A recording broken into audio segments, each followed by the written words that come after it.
It's my pleasure to welcome to the podcast for the first time Jasper Nathaniel. You're probably very familiar with a viral video that he filmed of a vicious attack both against him and a Palestinian woman just a couple of weeks ago. He is an independent journalist, and I'm really glad to be able to talk to him today. Welcome, Jasper. Thank you. It's a pleasure to be here.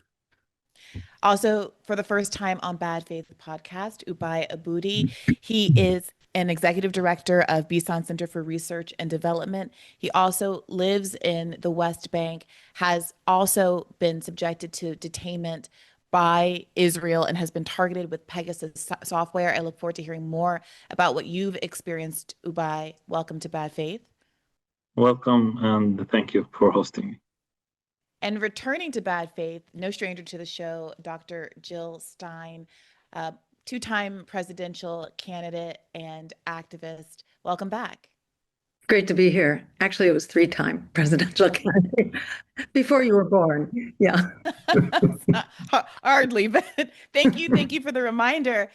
Okay, before we get to the topic at hand, this is going to be the first episode that listeners here that I've recorded after the sort of stunning events last night in New York City, in which Zohran has won the race to be mayor of New York. Not only did he do so as a young man, a Muslim man, he did it as a man who was very open in his activism and support for Palestine, and did it all while his opponents believed that hitting him on the issue of Palestine, accusing him of anti-Semitism and trading in openly Islamophobic tropes would be a boon for them. The fact that the opposite seems to have occurred does seem like a sea change of sorts. And I want to ask you first, Dr. Stein, because we have talked a lot about what we believe to be the limits of the Democratic Party as an institution. What takeaways you have from Mamdani's victory last night? So first, it's a wonderful win for the people of New York, who emerge as the real winners here, and we're the real driver of this. I want to note that there were two factors in this. Well, there were many factors, but I want to point especially to public financing, which enabled Zohran to really emerge in the primary because he had public funding. And this is something that should be the rule and not the exception, and which the Democratic Party in New York has fought tooth and nail against. They allowed it only in their primary, would not allow it in the general election. Still, it was an important leg up, and it ought to be taken as a model if we, the people, want to prevail in races more broadly. They also had the benefit of ranked choice voting. And in fact, I should say, I think it was the ranked choice voting that was restricted by the Democratic Party, not the public financing, although they play a role in restricting that everywhere that they can and have been rolling it back at the national level as well, along with the Republicans. So those were two really important electoral reforms in this race that I think played a really important role here in allowing Mamdani to emerge. And the other thing I want to point to is the fact that you had also two important Democratic wins in the governor's races for Virginia and New Jersey. But look at who won. These are centrist Democrats who won. They are both former military and intelligence officers. So while we see some hopeful movement in the Democratic Party, we've seen this before, the fight still goes on. We see still the money in the party and the money in our economy, and more broadly, we see the concentration of power and wealth continuing here in this oligarchy and in the political power of that oligarchy in both political parties. So while most Greens that I know very much supported Zohran and voted for him, and we're rooting for him, the need for independent politics, for the fight to continue, is really important. This is not a time to lay down arms and say, okay, things are fine now. No, the struggle very much goes on. Ubai, I don't want to presume that something as local as a New York mayoral race might have been making headlines in the West Bank, but I am curious if you've been following the race at all, and if there are any sort of local attitudes or commentary around what's been happening with Zohran, given how central the issue of Palestine has been in this race.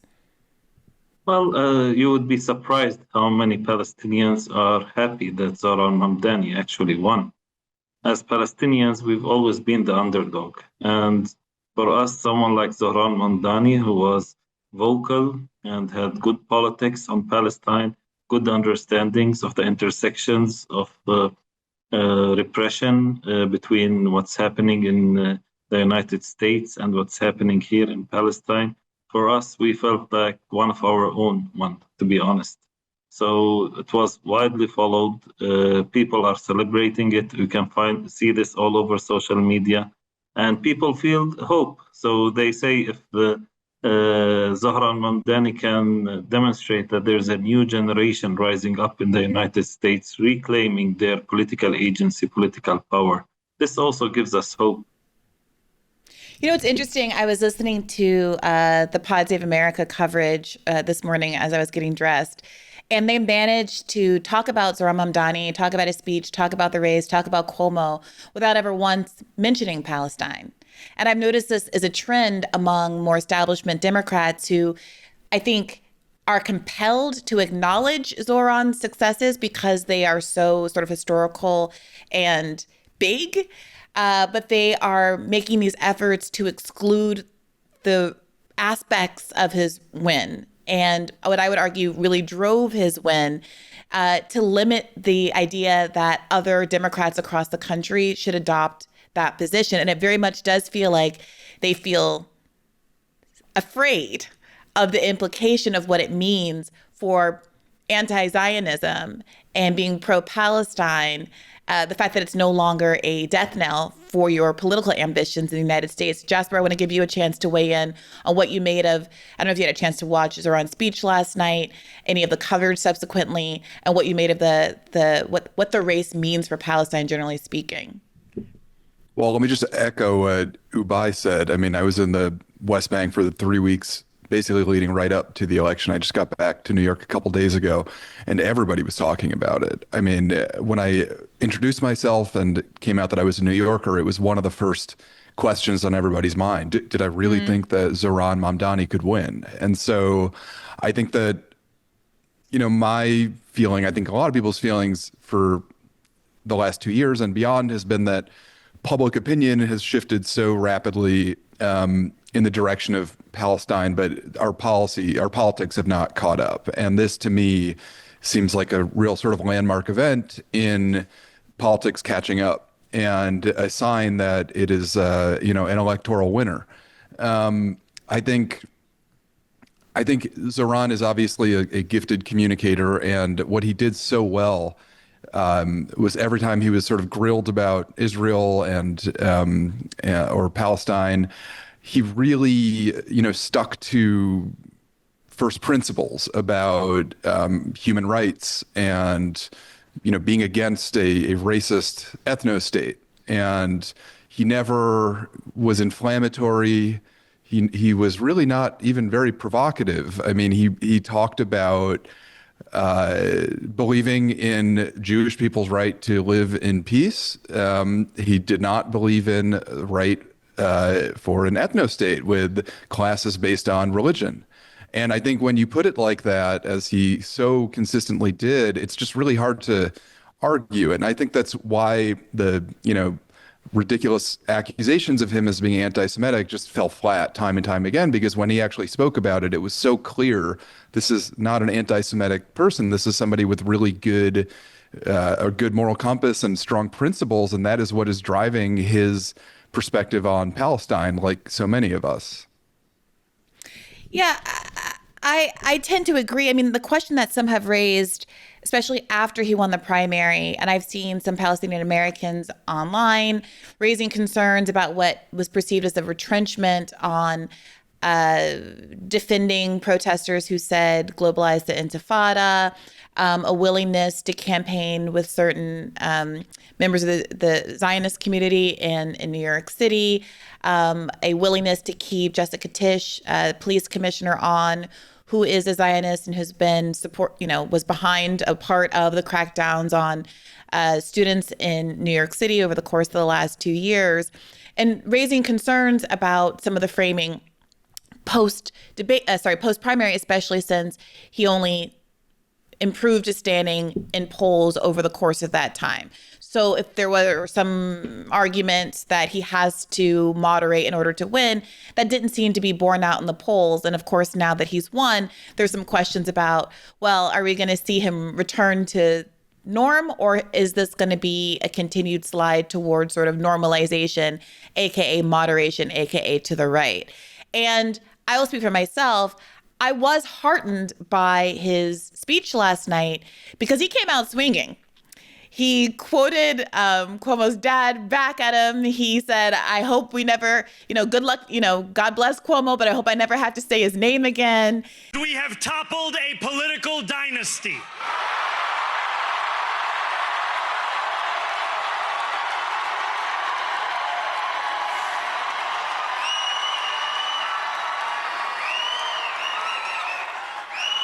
I wish Andrew Cuomo only the best in private life. But let tonight be the final time I utter his name as we turn the page on a politics that abandons the many and answers only to the few. He didn't pull punches. He called out various ethnic and religious minorities in New York and said this is a New York for everyone involved. I speak of Yemeni bodega owners and Mexican abuelas, Senegalese taxi drivers and Uzbek nurses, Trinidadian line cooks and Ethiopian aunties. Yes, aunties. Said he was proud of being Muslim, proud of being an immigrant, proud of being young, wasn't going to run away from those or any of his other commitments. After all, the conventional wisdom would tell you that I am far from the perfect candidate. I am young, despite my best efforts to grow older. I am Muslim. I am a democratic socialist. And most damning of all, I refuse to apologize for any of this. And it did seem like a doubling down, and like the argument might be true that he was simply being a little bit chill for a race and now is willing to come out as his full self again. I know that I'm surprised at myself saying that. I'm just throwing that out as an argument. Dr. Stein, I want to come back to you and just ask whether or not you think we can relax a little bit, or whether you were heartened at all by the uncompromising tone that he took in his election night speech. I was heartened, I admit, by his tone of defiance. We feel goofy having hope. I know, Dr. Stein. I've spent decades, learning not to hold my breath, and I'm still not holding my breath, and Sure. and I think what's hopeful here is that he really has a supercharged base, and the hope is that that base will continue to hold his feet to the fire so that he's not going to retrench. I was heartened that he punched back at Trump, and he did not shy away from really challenging Trump, come and get me. We're not going to be shy about who we are and who we're going to protect. And if we embrace this brave new course, rather than fleeing from it, we can respond to oligarchy and authoritarianism with the strength it fears, not the appeasement it craves. After all, if anyone can show a nation betrayed by Donald Trump how to defeat him, it is the city that gave rise to him.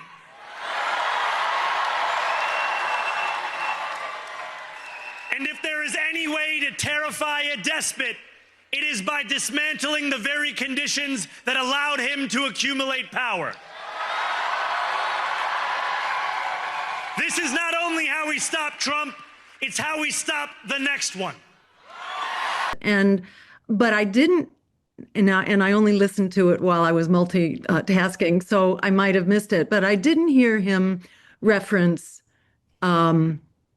Palestine or Israel. It was from what I heard, it was mostly a very domestic focused victory speech.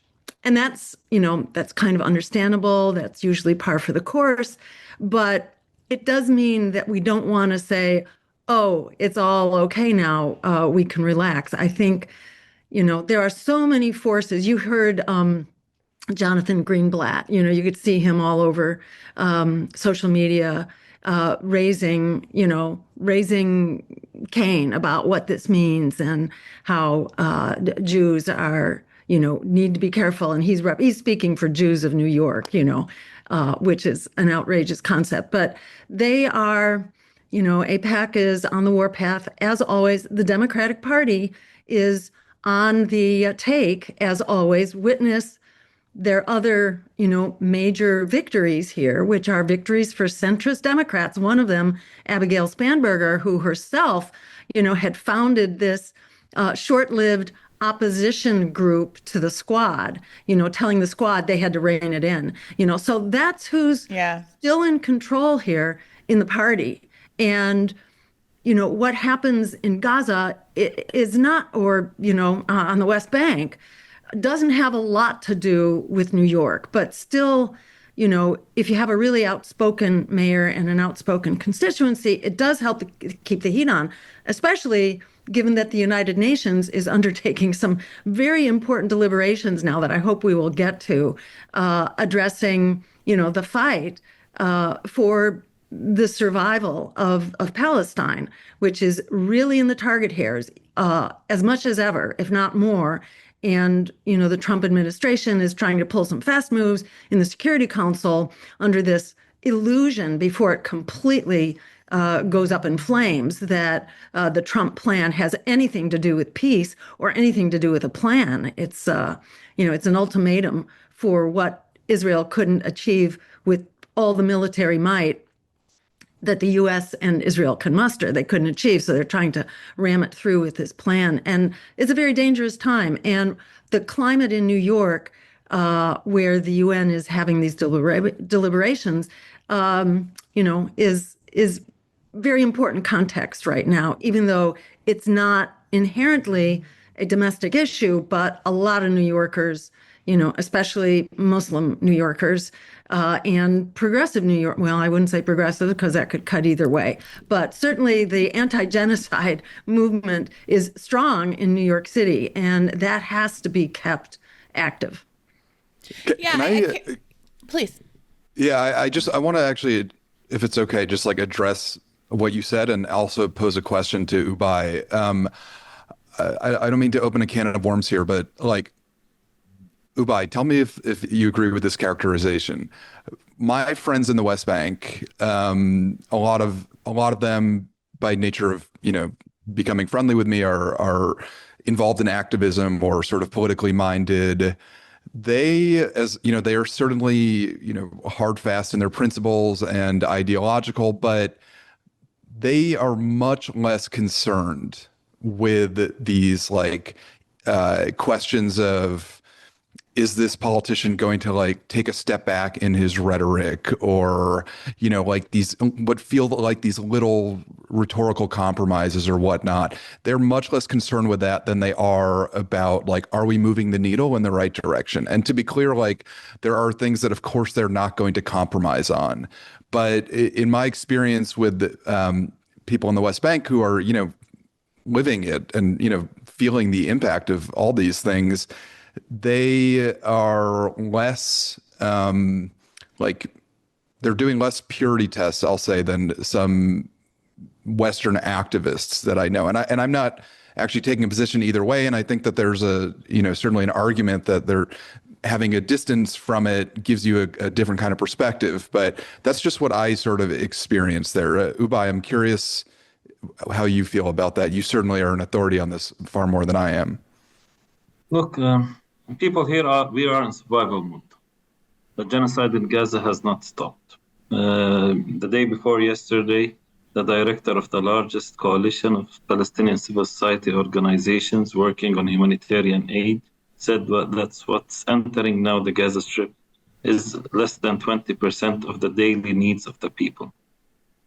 I don't want to sound like ripping Game of Thrones, but winter is coming in Gaza. We need over 1 million tents because most of the population in Gaza, around over 90%, has no shelter or very bad shelter that will not survive this winter.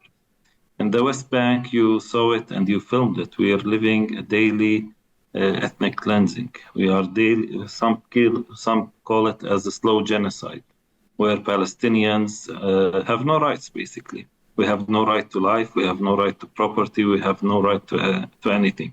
So, of course, people here are more concentrated on the, I would say, the practical daily issues than looking at the rhetoric or the long term. But let me say it from the perspective now of Research Center and the Palestinian civil society. Before the genocide, we thought that it was only Palestinians that didn't have political agency, that we were occupied people, that there wasn't a government or officials to represent our will. During the genocide, we came to understand that this is actually a global phenomenon. Politicians in the US, under the influence of AIPAC and other coalitions that are pushing Israeli interests over US interests, instead of solving the problems of poverty, health, education, which are real problems, in the US that really need resources, are funding a genocide thousands of miles away in my country. They are sending weapons that we are being shot with, and you saw it, I think, up close. Those are American weapons mostly. Those are American tanks, American guns being given to an ethno-nationalist fascist state that is committing a live stream genocide every day and every moment, and are proud of it. This is the thing that people do not realize. They are not shying away from it. They are saying, yes, we are doing that, and we are doing that with your money, your resources in the West, especially US money and resources. You have charities in the US that are sending tax-exempt dollars to violent settlers in the West Bank to steal, harass, beat up elderly women and children, burn houses like what's happening in Turmasaya. And this is all happening in the name of the American people. We understand that the American people are against that. We see you in the millions in the streets. We understand that your political class does not really represent the will of the people. And any victory by people willing to reclaim. Why should the US be funding Israel with over $30 billion in the period of 2 years? Do you know what $30 billion could have done in the US? How many starving families would have been fed? How many schools would have been built? The improvement to the education system, the improvement to the health, all of those are priorities. If each country can make sure that its political leadership is accountable for what they are spending and how they are using the resources of their countries, I think we as Palestinians would have long been free.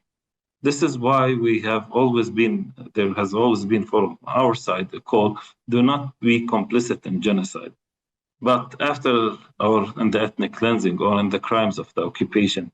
But during this genocide, we actually also reached another understanding that we are not free unless all of us are free, and all of us are everywhere free. In the US, we see the repression. We see the threats against New York for just claiming that our priorities should be in our city, and it should not rely on a country thousands of miles away doing a genocide and ethnic cleansing. We should take care of our people instead of doing that.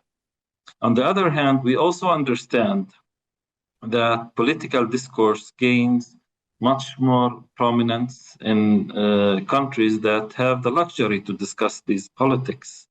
In the US, you might have the luxury to discuss, is this position better, or is it more radical, or is it more ideological than the other position? Is this more nuanced? For us here, to be honest, we feel the end of the barrel.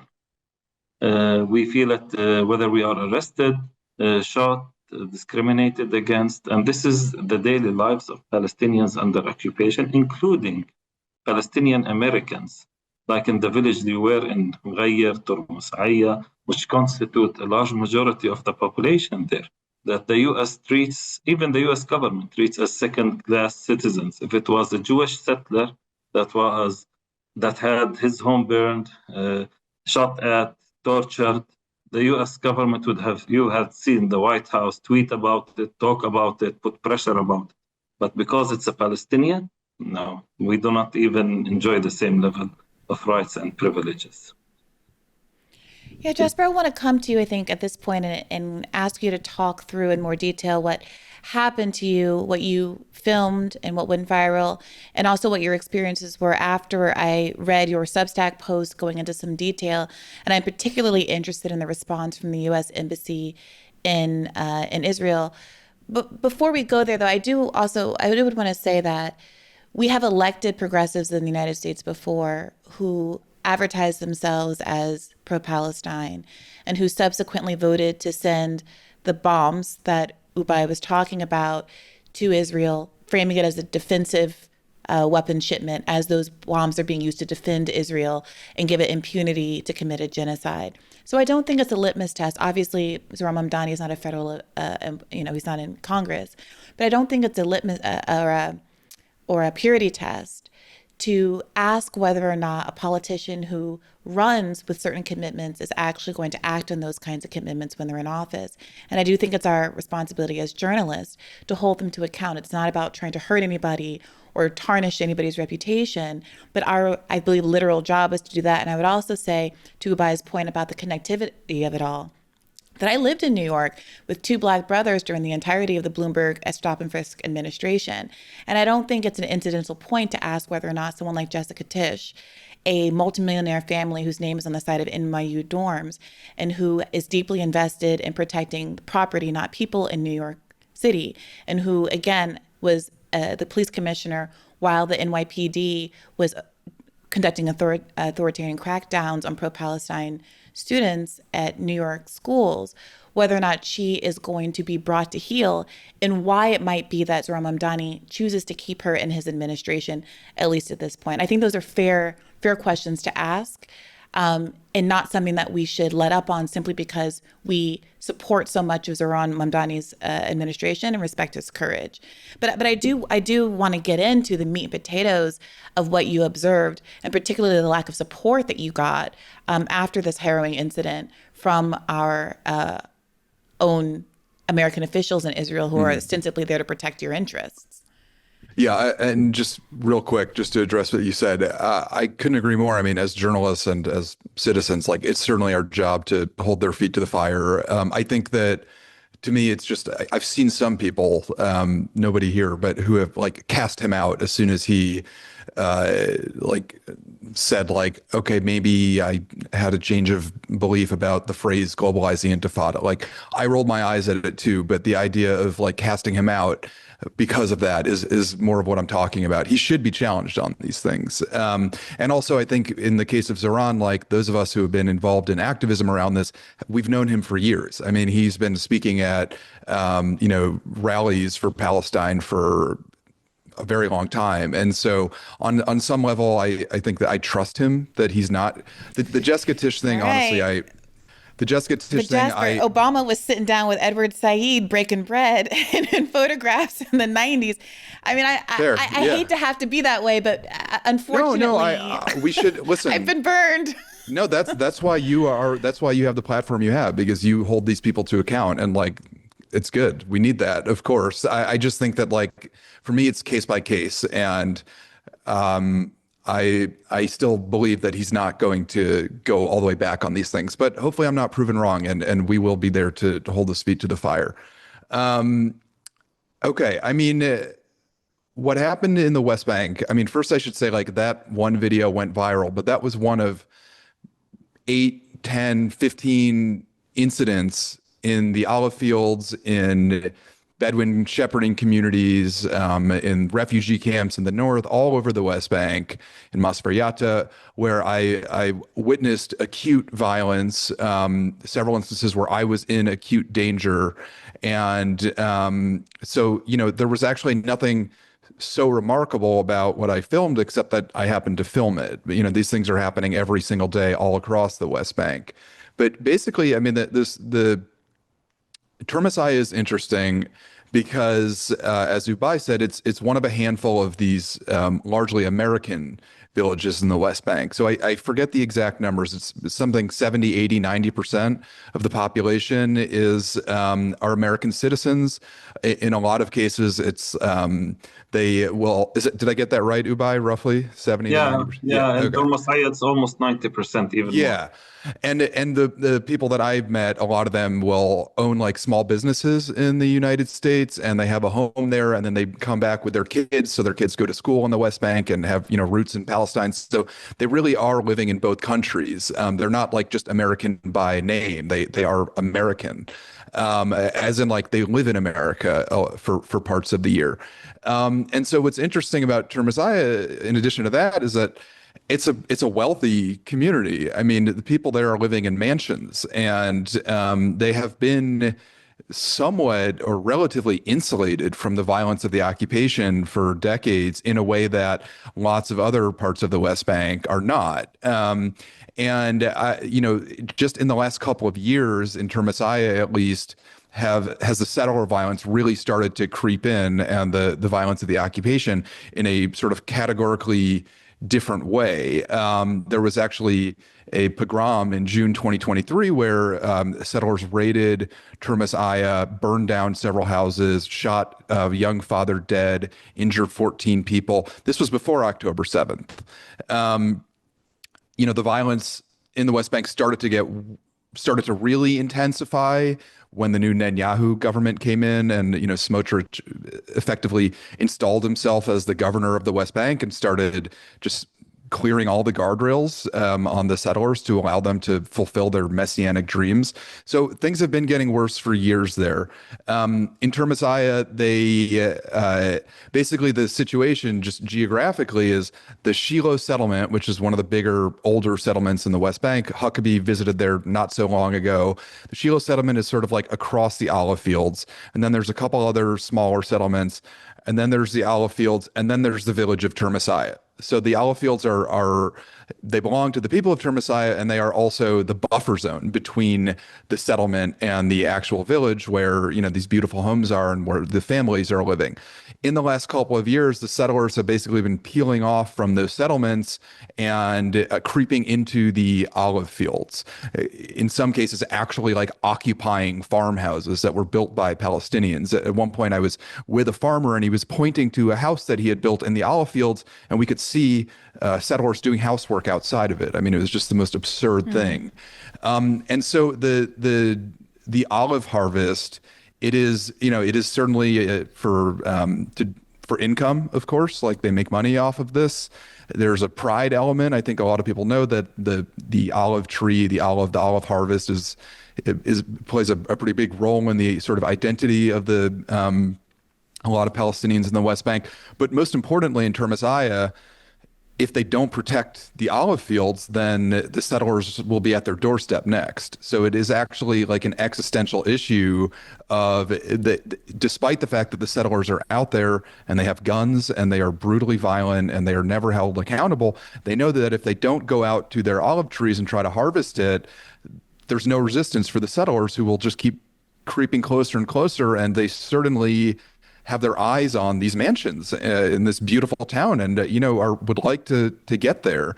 So everybody decided to go out together on October 19th, all the farmers in the village, in order to hopefully have some protection in numbers. And what happened was, right away, we ran into a settler with a gun who was blocking the road and sort of menacing us. And I later learned that he is a infamously violent settler who runs the local outpost in the olive fields. He was talking on his cell phone. It seems pretty clear he was coordinating. We then tried to go another way. With whom? We got to the olive fields for a little bit. And then when we were leaving, the road was blocked again by settlers. We tried to go another way. This time, the road was blocked by an IDF Jeep. I basically got out and tried to have a conversation with the soldiers. You know, they were aiming their guns at me, their machine guns at me, which is just sort of standard procedure in the West Bank. That's how the soldiers talk to you. And you thought that you were the safer bet to go out and talk to them because you were American. Yeah, exactly. American, I mean, Yasser is every bit as, I mean, he's lived in America. He lived in America longer than I've been alive, frankly. He's an attorney, a barred attorney in Anaheim in California. And he speaks with a perfect American accent, but he's got brown skin, and his license plate is not yellow, which means that from a distance they will see that it's a Palestinian car. And so he said, I'm not driving towards the army Jeep because that's a good way to, you know, have both of us get shot dead and have the soldiers then claim that we were attempting to run them over. So we talked about it. And you believe, sorry, just to clarify, that the settler with the gun that was on the phone, you believe he was coordinating with the IDF? Listen, I don't have a smoking gun. But what happened next was the soldiers agreed to let us. I said to them, we're trapped. We're trying to get out. We're trying to get back to the village, and we're being blocked by settlers. We need help getting out. All this is recorded. It's on my Substack. You got it. Oh, come on. Don't hit her. Hey! Oh, my God. Hey! Hey! Oh, يمين جم معي تعال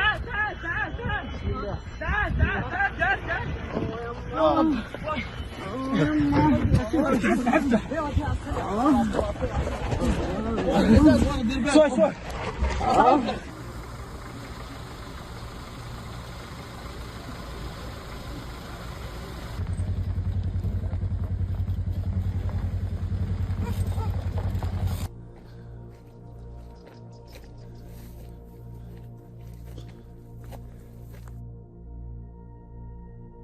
You speak English? Yeah. We just need help getting out because the settlers over there are blocking us. And this is the only other way. Where you want to go? Just back to Termasaya. Back to the village, that's it. Yeah, just want to go home. No, I live in America, I'm visiting. In the car. Bring it. Bringing passport? Yeah. Yeah, I think so. And then when you can go, okay? Oh, you're gonna move them? Yes. Oh, thank you. He said he's moving the settlers. Oh, there's some workers. Yeah. Hey! Hey! Press! Press! American press! American press!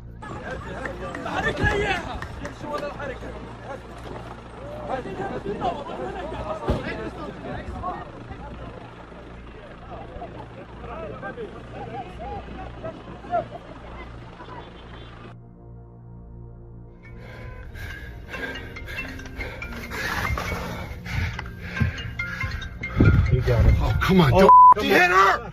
Hey! Oh, my God. Hey! Hey! الله يمين اسرع جم معي تعال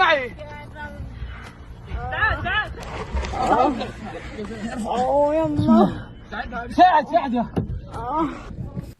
After some cajoling, they agreed to let us through. We then get back in the car, drive up the hill. As we get close to the soldiers, we see right next to their Jeep is the leader of the local outpost, the settler with the gun. And he's again talking on his phone, and he's on his ATV. And on the other side of the army Jeep, there's a Palestinian vehicle that's been destroyed. The windshield was smashed, the tires were slashed, and there were a couple workers outside of it, and it was clear they had just been attacked. And so I said to the soldiers as we were driving up, are you going to move these settlers so we can get through? Because that was the original ask. And, you know, the soldiers know that, they know that the settlers are attacking Palestinians left and right. And they know that this guy is the local leader because he's infamous. He's been on their radar for a long time.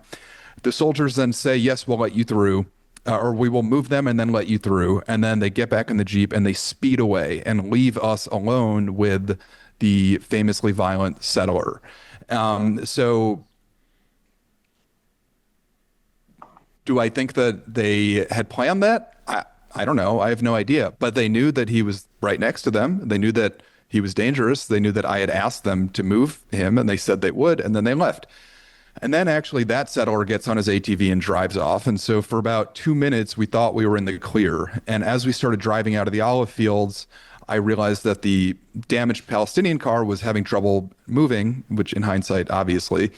So I got out of the car to try to help push them to the top of the hill so they could roll back down into the village. And as soon as I started pushing is when this just enormous mob of settlers appeared over the ridge and started pouring down the hill. They were wearing masks. They were carrying these huge clubs these were not sticks. These were, clubs that were clearly fashioned into weapons. And they started raining down rocks. And I ran for my life, basically. And there was one guy in particular who everybody saw in the video who was chasing me down, and I was running for my life. I mean, a couple weeks before, I was in Washington, D.C., embedded with these families of Palestinian Americans who have been killed in the West Bank. One of them was a 20-year-old named Saifullah Musalet, who was beaten to death by a lynch mob of settlers a couple kilometers away in a town called Al Mazrah al Sharqiya. And so I know this is how it happens. And these guys are not playing around. And basically, I reached the bottom of the hill. Yasser, the farmer that I was with, is in the car, but he's stuck because now there's a line of cars trying to get out. I get in the car, and immediately the settler with a club is smashing through our rear windshield as the rest of the mob is running down the hill, throwing rocks. And we both thought, we have talked about this after, we thought we're going to get dragged out of the car and potentially beaten to death. And then the guy found an easier target. About 20 or 30 feet ahead, there was an older woman who was, she's actually a worker from a neighboring town. I'm going to butcher this, Ubai. Al-Mukhair, is that how you say it? Al-Mukhair, yes. Yes, Mukhair, yes, thank you. And she's not a landowner. She was a worker who was hired by one of the landowners to pick olives. She was standing under a tree, and he sees her up ahead, maybe 20 or 30 feet in front of us, and he runs at her, and he strikes her in the head with the club. I watched her whole body go limp. She was knocked out cold with the first blow. And then he stood over her and he hit her twice more in the head with his club. And then the rest of the settlers were pouring down, again, throwing rocks, beating cars. The guy with the club then went ahead and he beat a couple of activists, and then they were setting cars on fire. And basically it was like a war zone. What I want to just emphasize again to your question, Brianna, do I know that the soldiers were coordinating? So far, I told you that I don't know that they were involved in planning that ambush. I do know that immediately after they left, the ambush happened with the leader of the settler, who is the leader of the local outpost, who is right there. And then it was so loud. There was screaming. There were literally cars blowing up because they were setting cars on fire. There was a Palestinian fire truck that came, so there was a siren. And the IDF never showed up. And the Israeli police never showed up. They really could not have gone that far in those couple of minutes between when they were there. The next day, they completely fabricated a story to media outlets that asked them, claimed that they came in to disperse the confrontation, which just did not happen, full stop. I was there for an hour after, and they never showed up. So that was the attack itself. It ended because basically the settlers got close to the village, and a bunch of Palestinians came out, and clearly they were more interested in just clubbing grandmothers than they were in an actual fight. So they turned around and ran back up the hill. And then the video went viral instantly, not even from me. I had sent it to an activist on the ground, and I guess one of them posted it on Twitter. And then within an hour or two, I got a call from the U.S. Embassy. And I spoke to somebody who expressed concern. It seemed sincere. Outrage. He said, this is getting ridiculous. Enough is enough. And I said, okay, this is really great to hear. Also, because as I hope you know, this is an American village. Like, I'm an American, yes, and I appreciate you calling me, but like, these are all Americans here for the most part, and they're under attack every day. And he said, yes, I'm going to get back to you with next steps soon. And then the next I heard from him was maybe an hour or two later, and he literally said, unfortunately, there's nothing we can do to protect you. The responsibility is on the host nation to protect you. And if they don't protect you, then we pull our embassy. And so I said, are you planning on pulling your embassy? Because they're obviously not protecting me. And then he connected me to public affairs, and I didn't hear back again. So that is the sort of high level. I mean, obviously there's a lot more. Though actually, the last thing I'll say is the next day, there was enough outrage that the military actually was in the olive fields nominally protecting the Palestinians. I think what they were actually doing was protecting Israel from an even bigger PR crisis. But with the Israeli police on the ground who were investigating the attack was the settler with the gun, who is known as the leader of the outpost, chatting them up, walking around. And so, again, to your question, I don't know what they're talking about. I don't know the extent of their relationship. I just know that this one guy who's known as the leader was there before the attack, during the attack, and then after the attack with the soldiers. And so people can draw their own conclusions from that. It's absolutely outrageous, Jasper. And I see, Ubai, I see you sort of like smirking in recognition and the familiarity perhaps of what Jasper is describing. And so I want to turn to you and ask you to reflect on, the fact that this incident, 2 years into seeing every ungodly thing you can imagine, still was able to go so viral. What your reaction is to even, a white American being threatened in the way that Jasper was threatened. And earlier, I think it was you that mentioned sort of this disconnect between where American public opinion is and where American foreign policy is. Incidents like this are able to go viral. What do you think is necessary to actually get us to a place where American foreign policy isn't able to continue to act with impunity, even in the face with such terrible press? Well, what Jasper described, and I thank him, he's very articulate, is actually for us is a Monday or a Tuesday or Wednesday. Any that was day a Sunday. No, Sunday. No. Every day of the week, this is our reality in the West Bank. If it's not Turmasaya, it's in Masafer Yatta. If it's not in Masafer Yatta, it's in Birzeit, it's in Jenin refugee camp, it's in Tulkarem, it's all over. This is the reality, not just for the past 2 years. This is the reality ever since the occupation started. The occupation does not view us as Palestinians as human beings. And what happened during the past 2 years is that even the structure, the form that there's peacekeeping, there's a responsibility under international law for the Israeli army and the Israeli police to keep the peace and protect the people here, etc. All of this, it just came off. Israeli Human Rights Organization submitted the Freedom of Information Act on how many complaints were there by Palestinians in the first 6 months of the year. And most Palestinians do not even complain to Israeli police because they know it's totally rigged. So, and how many people were indicted or were persecuted or a case opened against them. And from what the Israeli police answered, over 470 cases of complaints were submitted with 0 people being indicted or having cases opened against them or facing any repercussion. And a lot of these attacks are filmed live, are filmed and spread on social media. There's video evidence, there's audio evidence, there's all sorts of evidence you want.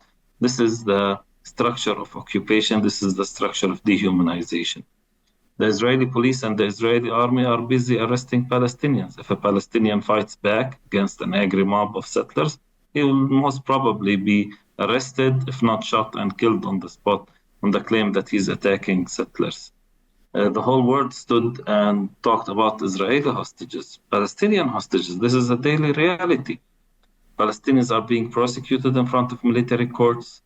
The vast majority of Palestinians are being held without any charge even. And Palestinians are facing starvation and rape in Israeli prisons. And this is not just the talk of Palestinians, this talk even of Israeli human rights organizations. So in this regard, what we are saying as Palestinian civil society, that the discourse needs to change. The entire discourse that dehumanizes Palestinians and does not see Palestinians' lives as worth protecting. Whenever you talk to you hear the U.S. Administration talking, whether it was the president or the ambassadors here, they would be talking about security guarantees for Israel.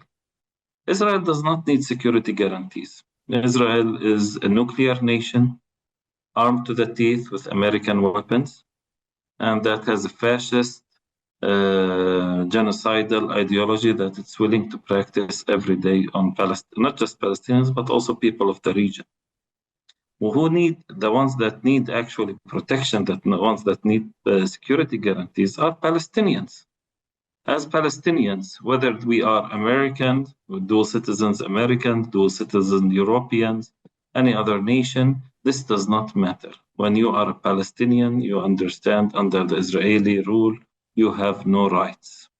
And the worst thing about it is that this double standard does not only apply to is not only applied by Israelis, but it's also applied by the U.S. administration. We had one of the most famous reporters in the world, a dual citizen, a Palestinian American, Shireen Abu Akleh, the correspondent of Al Jazeera. She was sniped live on television, and nobody was held to account for her murder. The U.S. government even actually, what leaked a couple of weeks ago is that they changed the outcome of the investigation done by U.S. Professional investigators in order to examine Israel from this. So when people understand that this is the reality that's happening, we need to have a different discourse. And the different discourse is what we are calling right now in the UN, the anti-proposal for the Trump proposal, the proposal that puts human rights at its heart, which is calling for uniting for peace, for an international protection force from non-complicit nations, which means also not the US at this moment. When the US changes policy, yes, but not the US at this moment, to come and protect Palestinians from the ongoing onslaught by Israeli forces. This is an important proposition, and this is a change of discourse. What we need is not the same as before. We need a different policy. And I just want to remark on another thing you said before. Look, I agree 100% that you should always speak truth to power, especially for those that come with our votes, with our backing into positions of power.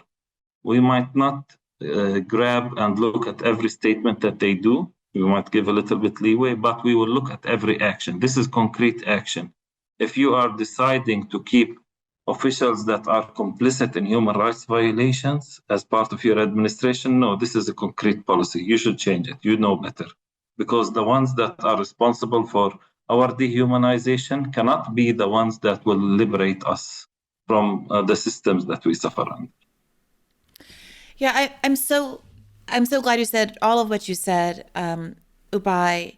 In particular, I think many of us have been, re-horrified by the on-camera rapes that have been recirculating following the news that the chief lawyer who leaked the rapes has been targeted, had to resign and targeted for the leaking, while the perpetrator of the rapes has been doing the rounds on Israeli television, arguing that the video shouldn't have been leaked in the first place. And the public outrage seems to be largely around the leaking of the tape as opposed to the act of rape, which is particularly vile in light of the way that manufactured rapes have been used to justify the genocide since the very beginning. I want to ask you about what is different about this new ask from the United Nations.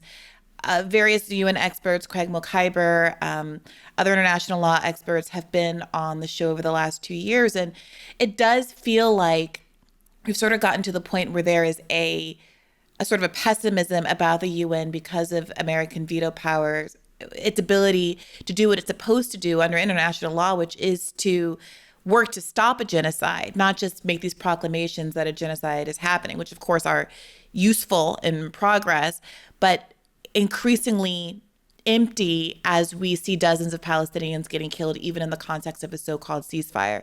So maybe I'll turn to you, Dr. Stein, since you introduced what's going on in the UN at the top of this episode. Help us understand what this ask is and how it's different from some of the efforts that we've seen over the course of 2 years. Thank you so much for the question. And I want to segue again from the previous conversation, about the absolute moral outrage of what happened, and what Jasper observed, and the fact that that is the rule, that's not the exception. And it's not just, the abuse of settlers in the West Bank. This is the behavior of Israel at all levels of its military, its diplomacy. The rule is lie and, and distort and misrepresent and exploit. So, and also to the point that, what do we do? Well, American public opinion, has done a 180. And recent polls show that the numbers of Americans that disapprove of Israel's behavior is twice the number of those who support it, that Americans now support not only a weapons boycott, but also an economic boycott, that more Americans sympathize with Palestinians than Israelis in the genocide. It's not a conflict, it's a genocide. So the basis for a very different public policy and foreign policy is there overwhelmingly, but it's not going to happen unless we make it happen. And the really exciting thing about this proposal before the UN right now is that it has the ability to make this happen. It doesn't ask for agreement. Basically, it allows a global consensus the world over. And as strong as opinion is here in the US in favor of stopping the genocide, prior votes at the UN run 90% in favor of supporting Palestinian human rights, of supporting the ruling of the International Court of Justice, which said, well over a year ago that Israel had to end its occupation, basically had to comply with international law, has to end its apartheid, has to dismantle the settlements, has to allow return and compensation of those who've basically been robbed, murdered, blind. So the public will is there, both in this country and around the world. And this proposal before the United Nations allows the public will to basically be expressed. And, the UN Security Council, I think 6 times, has had specific ceasefire resolutions that have been vetoed only by the US. So the US is basically the obstruction to justice, certainly on this issue and on many others as well, like the embargo against Cuba and so forth. But on this issue, there's enormous public will to do the right thing. The US has interfered with that in the Security Council, and Trump has or I should say the United States right now has a proposal which will essentially provide a stamp of approval from the United Nations Security Council for Trump to impose his permanent occupation force, which is basically what his proposal is all about. They call it a stabilization force, similar to the French and Saudi proposals that are supposed to stabilize the situation. Well, they would stabilize occupation, they would stabilize basically the ongoing genocide and the ethnic cleansing.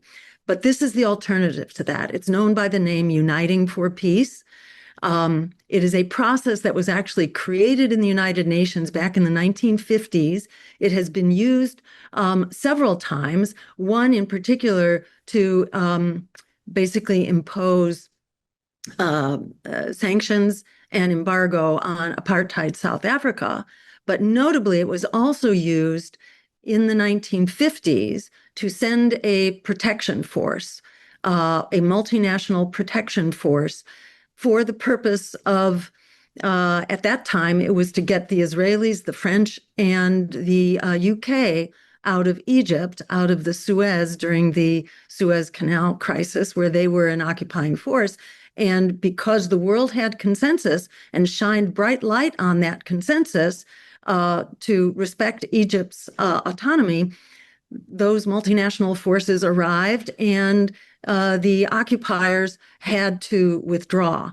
So this would be similar to that, using that as a precedent. It would create a multinational force out of countries that have not been complicit in the genocide. So as Ubai said, this would be not the US, not some of the others who've enabled and participated in the genocide.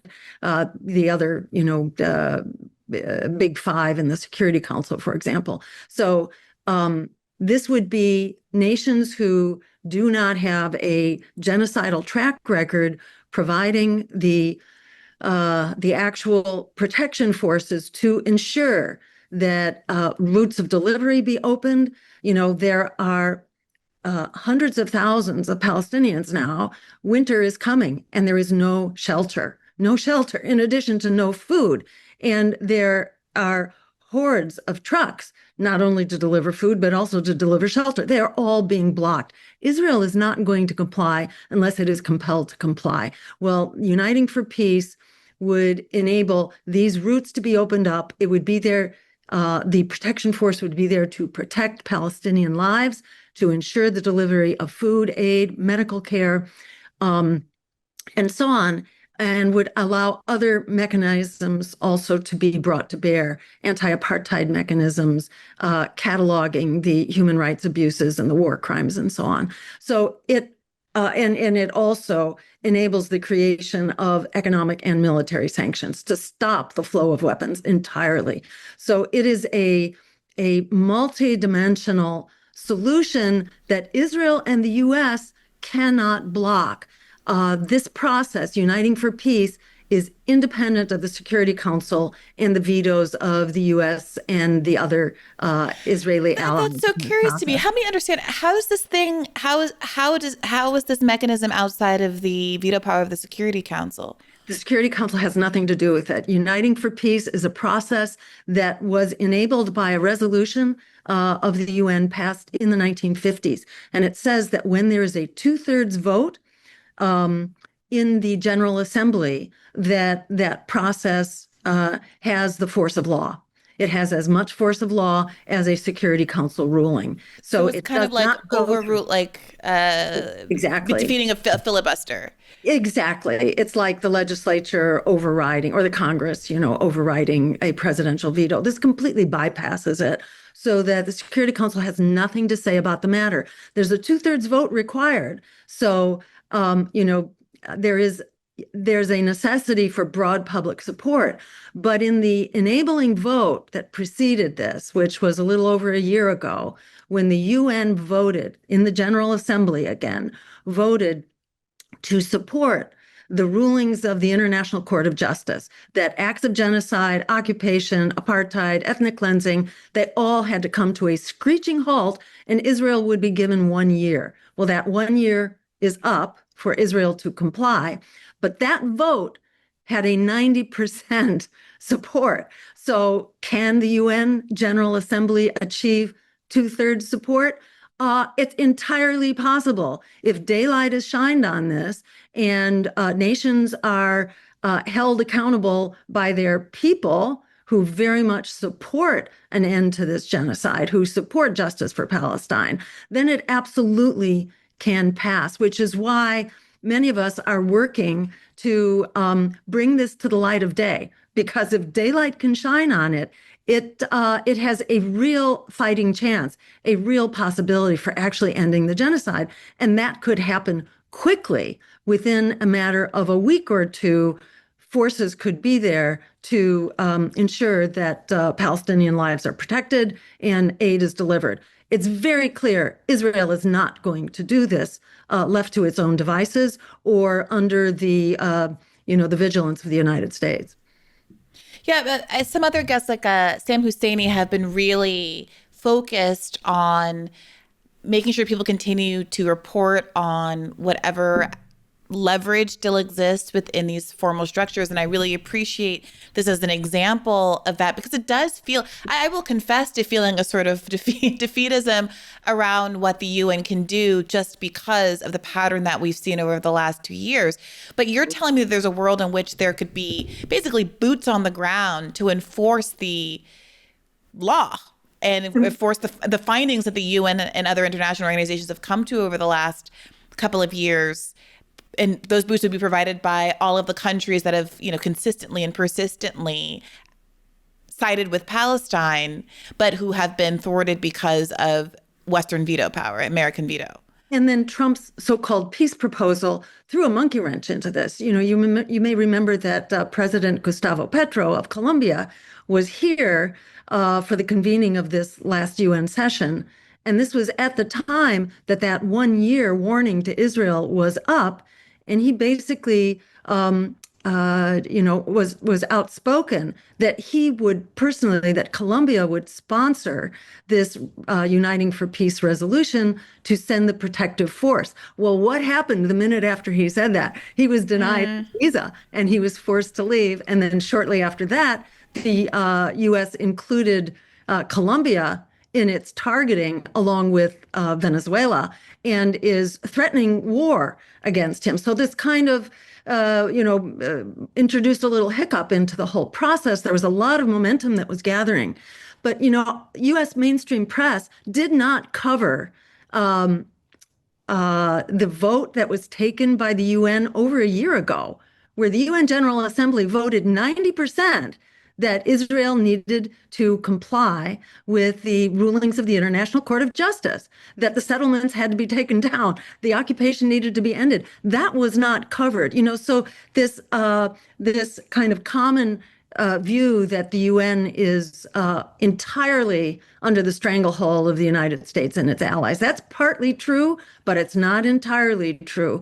And I will say, many of the people who are fighting on this issue within the UN are mindful that if we can assert another process in the UN on this issue, it really changes the power dynamics within the UN altogether that could be applied in many other cases as well. So, empire in many ways is at the end of its rope. The economic problems, the military, the U.S. has lost every major conflict that it's participated in for decades, and is being overtaken by the economic power of the BRICS alliance and so on. And in some ways, this is sort of empire's last hurrah, and its effort to, to double down as the U.S. is being threatened, as U.S. hegemony is being threatened around the world, not actually the welfare of the United States or its people, but U.S. military domination and its economic domination. And it is doubling down to maintain its absolute stranglehold on the process. But this is a sign of its desperation. And, it is not going to stop economic and global forces that are well underway. But it is attempting to create chaos and wreak havoc around the world and at home as it struggles to maintain its military stranglehold and its sovereignty over the world. It's costing well over half of the U.S. discretionary budget, and this is not going well as 42 million people are being denied their food benefits here and so on. So this is part of a much larger process, but it's also unstoppable. And it's a great sign of hope that there is another way forward through the UN with a process, and that we have both the moral authority to move forward on this. We represent world opinion on this, and there actually is a process, and there is a trigger date, which is right now that this has been enabled, and it could move forward if we keep shining daylight on it. And before I forget, I want to mention LifelineForPalestine.com. There's also Sam Husseini's site, whose name I forget, but there are many places where people can play an active role in this. We have, various sorts of campaigns that are ongoing, both here in the U.S., but more importantly, actually around the world. because it's the other nations of the world that are going to make the difference, whether uniting for peace is actually going to pass. It could. And in fact, both Malaysia and Indonesia have each offered 20,000 troops each for the purpose of some kind of a protective force. So there are realistic possibilities for how this can happen. And it's not only the people of Palestine. It's not only the people here in the United States who are paying to the teeth by the health care and the housing and the food that we don't have in order to maintain this kind of military hegemony, but it's all of us who are at risk for this utter attack on human rights and international law that is taking place under the leadership of the United States right now. So we all benefit here in the long run, especially as the U.S. is moving from top dog to less than top dog. You don't want the next top dog to be able to occupy and do whatever here all around the world. But that's what we're asking for through this process that is being led. And it's not just Donald Trump. This began long before Donald Trump as well. Yeah, the dismantling of clearly. international law. Yeah, this is to bring it back as we, wrap here. If I may, I can't help myself. I am a product of the news cycle. This question of the role that someone like Zohran, with all that he's accomplished, should play in the messaging around these kinds of things. It's an interesting one. On a human level, it feels unfair that one should be asking one man to be the voice of all of these issues and to have, the weight of flipping the public against, hundreds of years of U.S. imperialism on his shoulders, right? It feels like a lot to ask. At the same time, given the nature of our captured media institutions, given the fact that after his win, you had a bunch of folks saying, see, we should have banned TikTok when we still could. We should have banned TikTok earlier, really admitting that the only way to fight back is to make sure people don't even hear about candidates like Zohran and don't hear about what's going on in Palestine. And given how much attention he holds and how really generationally talented he is at persuasion, at communication, and the fact that he is in New York, where the UN General Assembly is, and does have the power to make it difficult for someone like Netanyahu to show up. It does feel important for him to continue to use his platform to explain, as you just did, Dr. Stein, the interconnectivity of it all, the reasons why Colombia is coming within the crosshairs, the bad faith, everything that's coming out of the Trump administration and the Biden administration before it, and going back 75 years. So I do feel a kind of hopefulness, I have to say, in this moment, not just about the fact that Zohran is the mayor of New York per se, but the fact that he was able to communicate and shift the public's attitude on how we even talk about Israel, such that a question like Israel, does it have the right to exist, doesn't even have that much potency anymore. He taught us how to say, I don't support any country that has an apartheid system of government. I support countries that treat their citizens equally. And I hope that in the face of an ongoing genocide, an ongoing apartheid, and Trump's plans for permanent occupation, that we continue to be benefited from his voice and that he becomes more bold the way he seemed to be last night. Even though, frankly, it's not his job as mayor of New York. I completely acknowledge it's obviously not his job, but I'm grateful for him to do it, in doing it. I want to give you, Jasper, and Ubai a chance to say any last words since we were talking about this UN stuff for some time. Ubai, did you have anything to add? Look, every war that's starting ends where the last war ended, in the terms of atrocity. If you're seeing what's happening today in Al-Fashir in Sudan, and the live streaming of the murders, of the targeting of people there, you would understand that this wouldn't even be possible if Israel has not normalized murder live, streaming it live on TV. In Israel, they celebrated the killing of 20,000 Palestinian children. 20,000, can you imagine the number? Every life is a world on itself. Every life is precious. And when people are standing up against that, they are not just standing up for the children of Palestine, they are standing up for their own children. Who says that the next conflict will not be in the US or in Canada or in the UK or in South Africa or anywhere around the world? We don't want, as a humanity, as a human species, to degrade ourselves in the sense that we have come back to barbaric eras where the murder of children, of families, is the norm again. The starvation of entire communities is the norm again. People have the power to act. The power is within the people.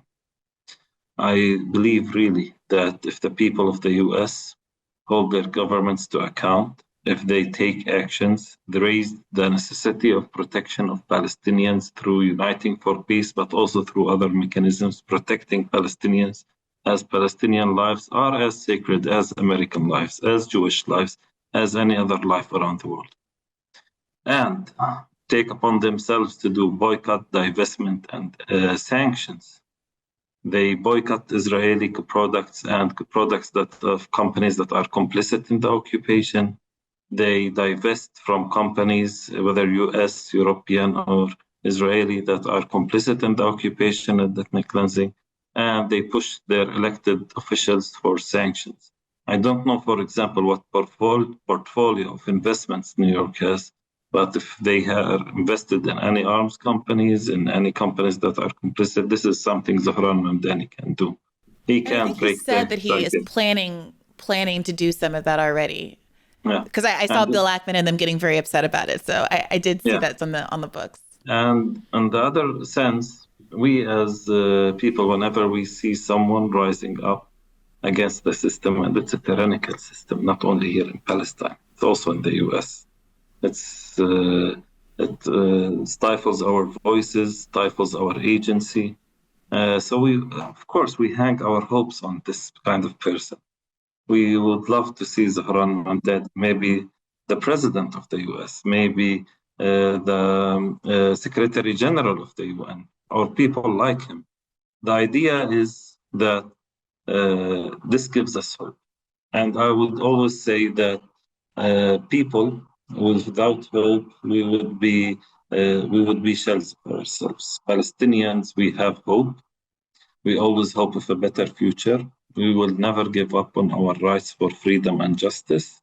And we understand that through mutual understanding, through co-resistance, we can change not only Palestine, we can change also the world.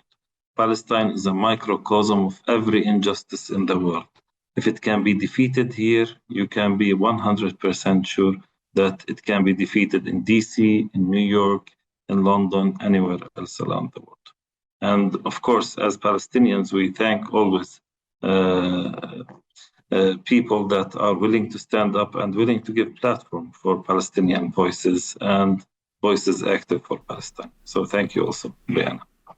Well, thank you for being here, Ubai. And Jasper, I'm coming to you next. Thank you. Look, I wish we didn't live in a world where seeing the kind of violence that Palestinians endure as a matter of course through Western eyes didn't make the difference, but we do live in that world, and it is incredibly valuable to have independent journalists like yourself willing to be on the ground and do the reporting that you did and be a vessel for more people to understand what it's really like for so many people whose voices, for whatever reason, including racism, let's just say what it is, aren't similarly heard, respected. And so thank you for your reporting. Are there any thoughts that you want to leave us with, or anything that we didn't get to in the course of this conversation?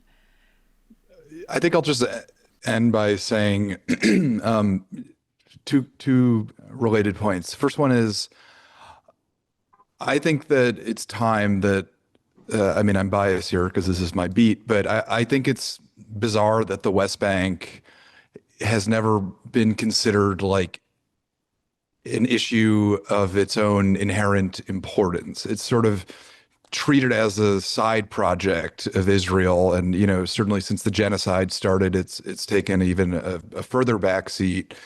And to me, I mean, what makes the West Bank so important, just from a journalistic perspective, is that it actually just lays really bare what Israel represents and what the Zionist project is. I mean, there's very little Hamas in the West Bank. That, to the extent that there are attacks on Jews there, they're few and far between, and they're typically, well, I'll just say they're few and far between.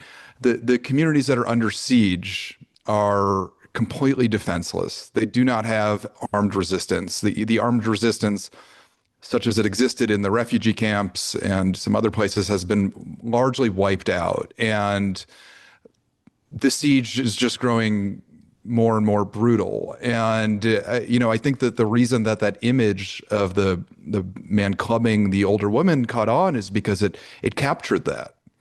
There's nobody fighting back. In fact, as somebody on the ground there, I have been explicitly told many times, don't fight back. Don't ever fight back. Because if you do, number one, you'll get killed. And number two, they will come back the next day when you're not there and punish the community for you fighting back. And so it is just so one-sided and, really just, I think, captures the just sort of brute, aggression and territorial ambition and sort of like, just unilateral direction of the quote unquote conflict. And just a related point to that is, it's actually pretty easy to get into the West Bank. Not if you are a person of Palestinian background, unfortunately, or Arab, but certainly if you're Jewish, like I am, or if you are just somebody with no just a generic white person in America, I'll say, you can go. It's pretty easy. I mean, you fly into Tel Aviv and then you get into, Jerusalem, and you just cross right over into Bethlehem. There's a lot of ways to go. And, I think that the fact that the video that I captured created 2 peaceful days of olive harvesting in Termessiah shows that Israel is actually, and the world is responsive to this kind of thing. Gaza is sort of, its such a horrific genocidal situation. They obviously don't let any international journalists there. There's no aid. So I don't want to say it's its own thing, but it's different. In the West Bank, I captured this brutal moment, and Israel was actually forced to respond. And it was 2 peaceful days there. And point being, if you multiply that by 100, if you multiply it by 1,000, if we had that kind of footage coming out every single day, I think it would make a real difference. And so I just want to encourage people who have been watching this for the last 2 years, the last 10 years, the last 60 years, and feeling just completely powerless to do anything, to look into going there. There's lots of great organizations. International Solidarity Movement is one. The Center for Jewish Nonviolence is one for Jewish anti-Zionists. There's lots of ways to go, and you can have move the needle just a little bit. So yeah, I think that's all I'll say. I want to comment on one thing. Look, as Please. Palestinians for over 100 years, we've been working, fighting for our freedom. We've tried everything, from non-violence to violence, from legal action to armed struggle, and everything in between. Everything. Okay? I think the core thing about what we are calling here for Uniting for Peace is that this is like one of the first times where we hold the international community accountable, where we say that you have a responsibility. You caused this situation in Palestine. You have violated the very charter of the UN through your inaction as states. And the people of the world need now to hold their governments accountable to make sure that what's happening in Palestine for the past 100 years does not continue to happen again.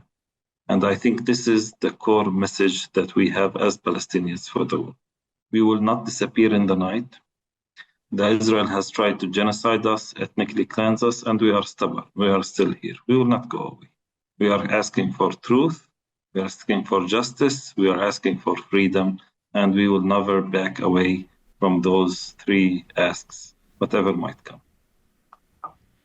And could I just real briefly say that everyone who's listening and watching, this is a really pivotal moment where the breakthrough that Ubai and Pingo, the Palestinian NGO network, and many human rights organizations are calling for, this Uniting for Peace proposal really could break through. And if people want to help make that happen, you can go to the website that Ubai works with, Pingo, pngo.net, correct, on that, Ubai? Yeah.